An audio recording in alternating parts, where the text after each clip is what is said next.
welcome to the Woman to Woman TV show. And this evening, our podcast is going to focus on elder abuse. And when I did my little research today, I was just so amazed at how many reports of elder abuse there were. And so my daughter joined us or joined me, and she said, "Well, let me look up. What did you look up? I just looked up what elder abuse law. What the elder abuse law is. I'm going to have her read that to us so that we know what the state of Illinois says elder abuse is. So what is elder abuse? Elder abuse laws are designed to protect vulnerable adults, generally those 60 and older, from various forms of harm, including physical, emotional, financial, and sexual abuse, as well as neglect and exploitation. These laws vary by state, but all states have adult protection services, statutes and long-term care, ombudsman Yeah. program to report and address elder abuse.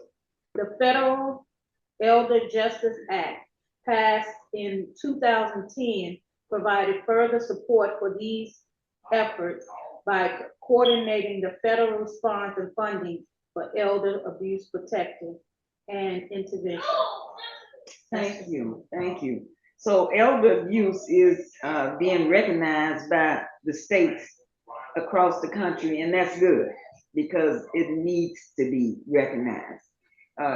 We have lived to the point where we're considered to be elders, and we need to make sure that everybody recognizes our contributions in life, and that in itself means that we deserve to be treated with honor and dignity.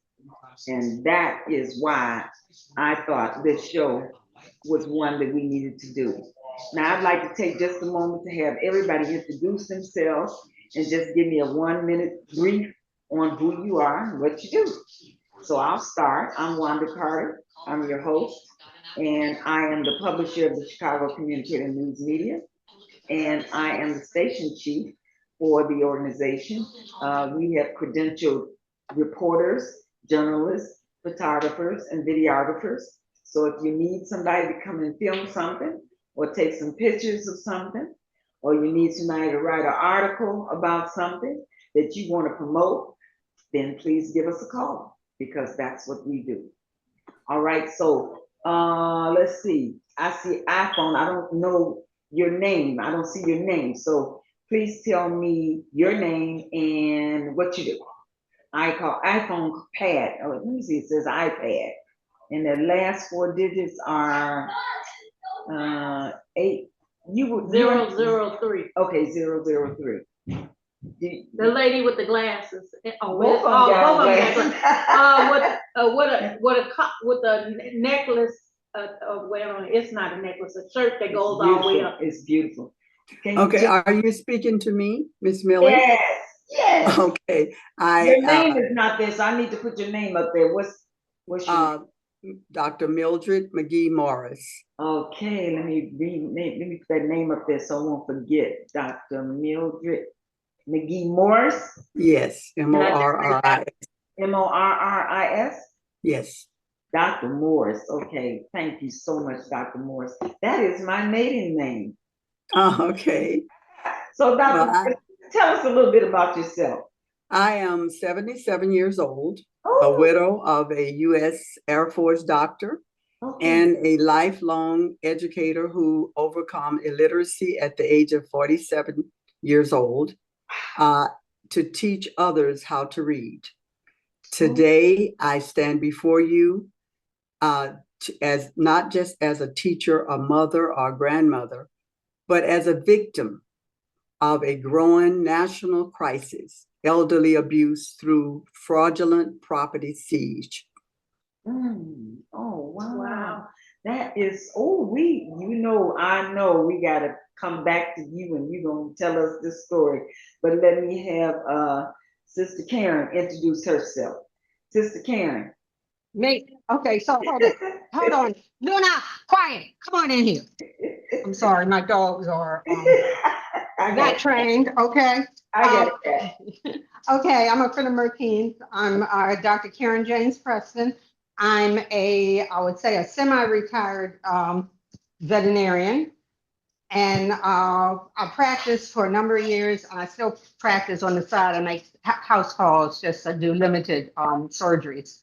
Oh, And I'm also a retired Fed. I was director of National Center for Food Animals, Animal Products, USDA APHIS, Veterinary Services. But anyway, I've been for 6 years a volunteer ombudsman with Legal Counsel of the Elderly and AARP in Washington, DC. I don't know Maryland regulations, but in Washington. So, and one of my main hospital or rehab facilities was Carroll Manor, which has changed a lot. But I also do a lot of troubleshooting with a lot of the other facilities when they have issues.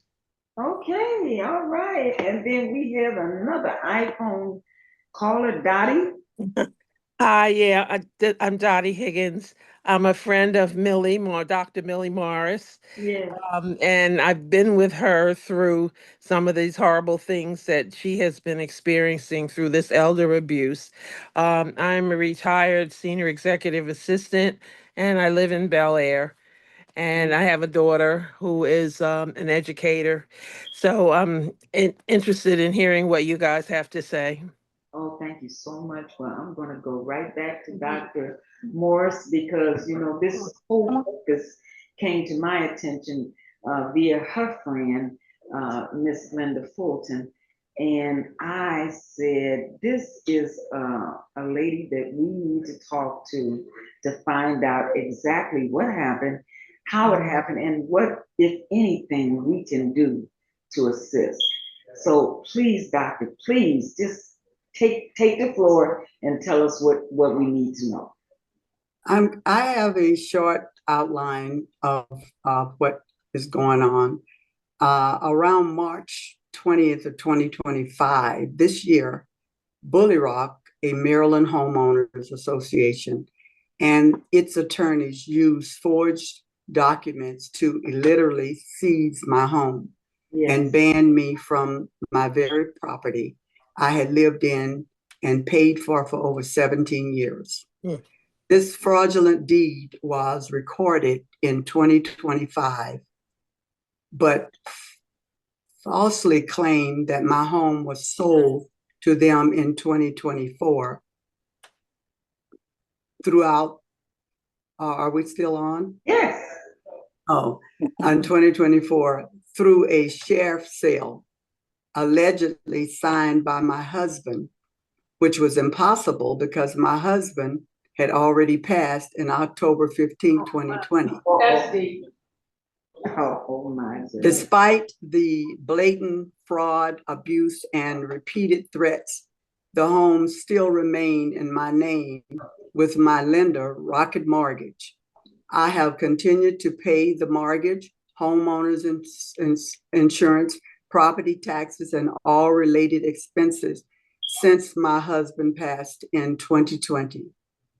For nearly 5 years, I have endured harassment from the Bully Rock Association. And in 2025, this year, they escalated their actions by locking me out, silencing me, and ultimately forcing me into homelessness. I am here today to expose what happens to seniors like me and to speak out on behalf of many who can't. Sister Carter, I have put together 5 steps that I'd like to talk to you guys about. Oh, please. Number one, elderly property theft is real and growing. Elderly homeowners, especially widows and women of color, we are being targeted through fraudulent liens, forged deeds, and court filings that often occurs without notice or due process. These are silenced taken. And most victims don't realize what happens until it's too late. So it's too late. I consider myself fortunate to have caught it in time Yes. before my home was completely stolen. But even with all of the evidence in plain sight, the legal system continued to silence me. To this day, I remain locked out and unheard. Thanks to you, Ms. Carter, this is the first day that I am unsilenced. My number 2 step, my husband was dead, yet they claimed he sold our home in 2024. Please listen to the dates. In 2024, it is now 2025, and I still own my home through Rocket Mortgage. They never paid the mortgage off. They just said that they own the house, and the police department banned me from seeing my home or going over to do an inspection of my home. In step number 3, I was forced to sign a banishment form by the police department. No due process, no court, never been to court, didn't have any idea, lived in my house, but was threatened constantly by the sheriff department. So I decided to find my family on the West Coast and lease my home out for 2 years until I could decide whether I wanted to sell it or not. This was supposed to be an American dream. This was supposed to be a house that I live in until I die. And that's what my husband had thought it was going to happen. But when I started to be threatened, believe it or not, I got into my SUV on November the 6th, right after the election, by myself, put as much as I could into my car, went to my house and closed the deal with the tenants that I thought was legal, and drove 4 days to Las Vegas to my granddaughter by myself, with the help of some of these wonderful people that are on this call today, sending me money to help me get through this. Excuse me. That's all right, sweetie, I understand. I made it. I made it to my granddaughter and my grandchildren. And my tenants decided that they were going to go to the HOA and try to be a member. And I had told them when they leased the house that was in litigation and that they are only renters, and I will work this out so that they can become a member. My landlord called them and begged them not to get involved. They did. They got involved and decided to void my 2-year legal lease and sign a lease with the HOA, and decided that they were going to sue me for going into the mailbox after I left the police department and came over to their house. And you know that if you go in somebody's mailbox, that is a criminal offense.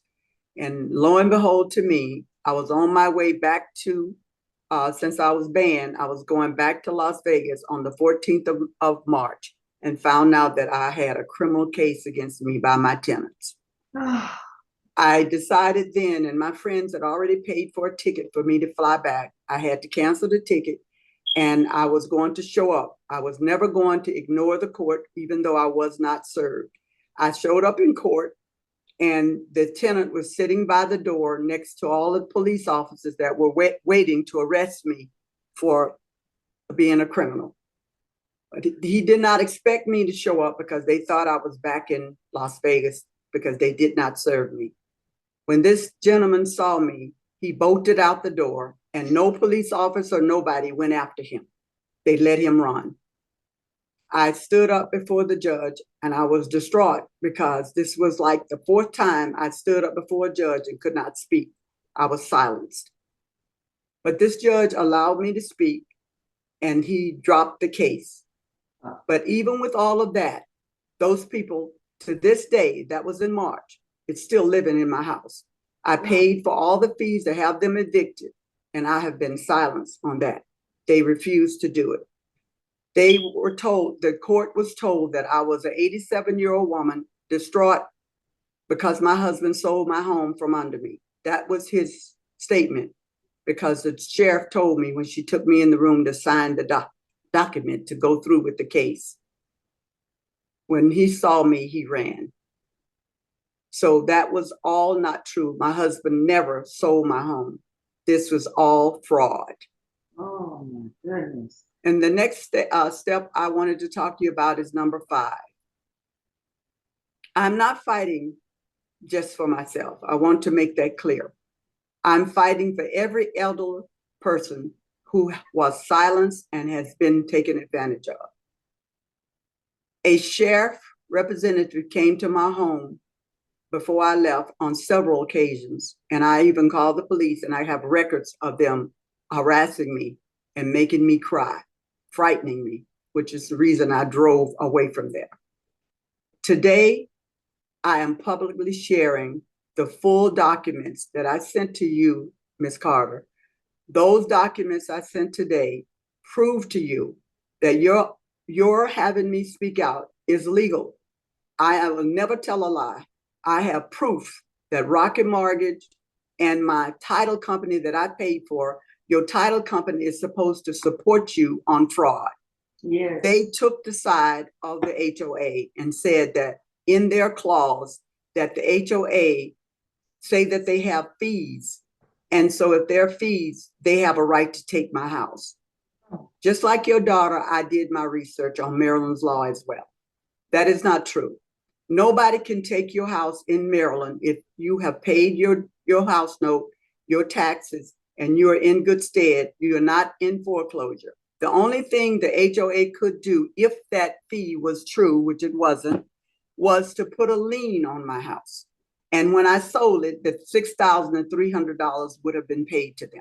But they took violent steps to abuse an elderly woman after the death of her husband. And my husband was a doctor in this country for 61 years. Wow. He did not deserve this. My husband did not deserve that kind of lie on him.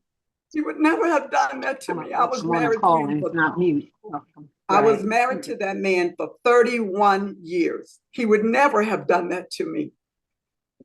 Yes. And Ms. Carter, in closing, this is what I question. This is a question to all of you and to myself. Do I keep paying $1,700 per month out of my retirement to save my house? Or do I walk away and let them take it? No. First, listen to this before you answer. Mm-mm. For the first 9 months, the tenants, 9 months placed in my home, my rent could have been $4,000, but I rented it for $3,475. 9 months of that totals $31,275 that the HOA has already gotten. Mm-hmm. But yet they still will not change the deed and put my name legally back where it should be as the legal owner of that house. Rocket Mortgage refused to do it. The title company refused to do it because they are willing to go along with the HOA fraud. So this is what I'm asking of you, 2 things.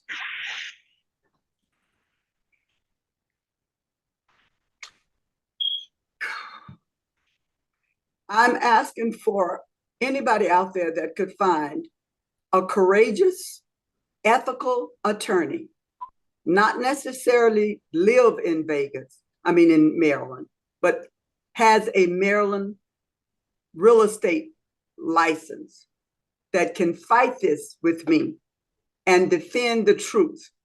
It seems that the lawyers in Maryland are afraid to defend me because they want me to walk away. You're an old lady, your husband did that.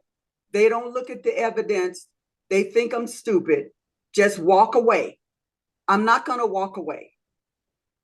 I'm looking for a courageous attorney, a real estate attorney that has Maryland license, that will take up this fight with me, this 5 years of abuse, Yes. civil rights violation, racism, all of that against me because I'm a woman, and mostly to women. The second thing that I'm asking, financial support for from you friends. I can take care of most of all of this with my own retirement, but $1,700 a month, if I could get help doing that while the attorney and I work hard on getting this done, I think we could survive this. But if that doesn't happen, I'm running out of money. I'm running out of begging my dear friend, that one that just talked before you.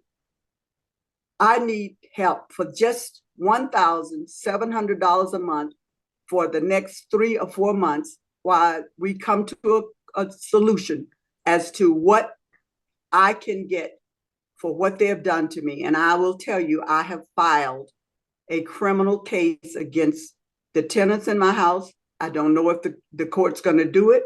I have, but because I'm pro se, and I don't know if most of you know what that means. I don't have a lawyer.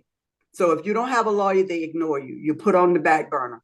The criminals in my house got a date to go to court within 2 days. I've been fighting for 5 years to be able to speak.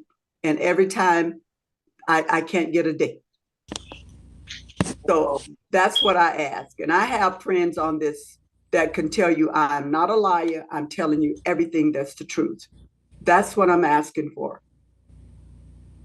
All right. Thank you so much, Sister. Thank Carr. you for sharing. I mean, that is quite the story. And I know that what you say is true because same thing happened to me. I had a property and I'm still in court with that property. And I moved out of that property and let's see, it had to be 19, I don't know, 19, it was over 20 years ago. And I'm still in court with that property. So they're doing it to seniors, like you said, all around. And so I'd like to open the floor to those in attendance.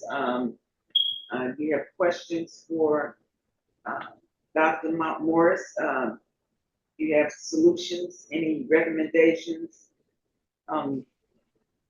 Please raise your hand. Okay, go ahead. Okay, this, one thing I'd like to know, Dr., what was her name? Morris? Morris. Yes. Did you ever contact legal counsel, the elderly? Or any Yes. of the, okay, what do they do? The legal counsel says that because I'm not completely down to $1,200 on my retirement, you have to be, to get legal help. Even I've asked for a legal lawyer, and they told me that they couldn't afford to give me a legal lawyer. That's what a lawyer said just yesterday. Now, this is Maryland, right? Or is Yes. it DC? Okay. It's Maryland. I'm going to do some checking with the DC legal counsel, the elderly. I'm pretty close to them, and see what they would recommend. Or see, Maryland's regulations are totally different than DC's. So, but also AARP, are they the same way? They, as far as they have lawyers that I've used before, and I didn't have to pay. Have you ever contacted them? No, I didn't know that. Yeah. But that, I mean, those, I'm just trying to think of some that you don't have to pay for or something like that. But I'll do some checking around and get back to Martine, or that, because I know Martine, or Wanda or somebody, if I find out any good information. Is that okay? That's fine. Thank you. Thank you. Okay. Latanya had something that she shared with me. You want this to, want to put this in the chat? I was just giving it to you just like this. Okay, well, I'm gonna put it in the chat. She wants to share it with you. Ladies and gentlemen, any other comments? Margot, welcome to the show. If you have any comments for this young lady? Yeah, I would like for her to reach out to NAACP. Have I've done that. you reached out to NAACP? I've reached out to the FBI because the money that was taken No, from. I said NAACP. Yes, I So have. what I would do, Wanda, when I could get off the phone, Wanda, I'll make a phone call, and tomorrow I'll give you a call back. Okay, all right, all right. Dr. Morris, you said you have reached out to the Yes, NAACP? yes, I have. What What kind I of- think, this is what I think with the NAACP, the FBI, I've written everybody. I'm like you, I'm very tied into the help that we had in this country with Martin Luther King. I was involved in that. I get on campaigns. I help people when they're right.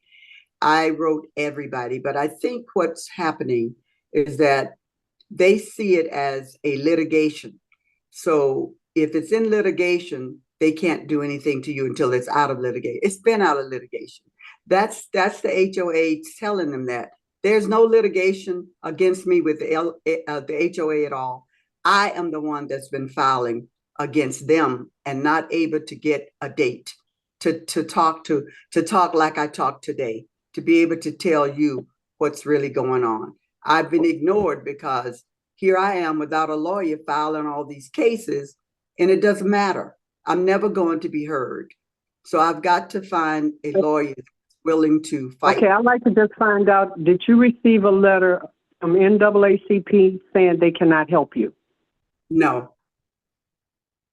Okay. Okay.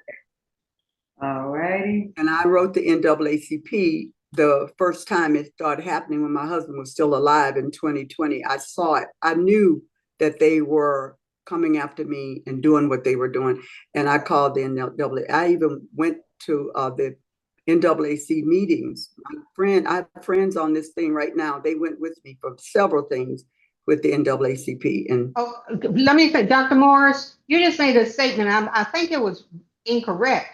You had said that you had spoken with your husband when this was going on. I thought he was dead before this went on. my husband died October 15, 2020. He was alive January 2020 when this happened. When did he say, they say he signed it over? No, he was dead before that. Okay, No. so he was, so I'm lost. I'm lost on the timeline, Yeah, me and I too. don't want to get everybody else mixed up, so I can talk No, later that's on. no. That's a good question. No, what I'm saying is the fake. You're speaking on the fake documents. The fake documents said that my husband.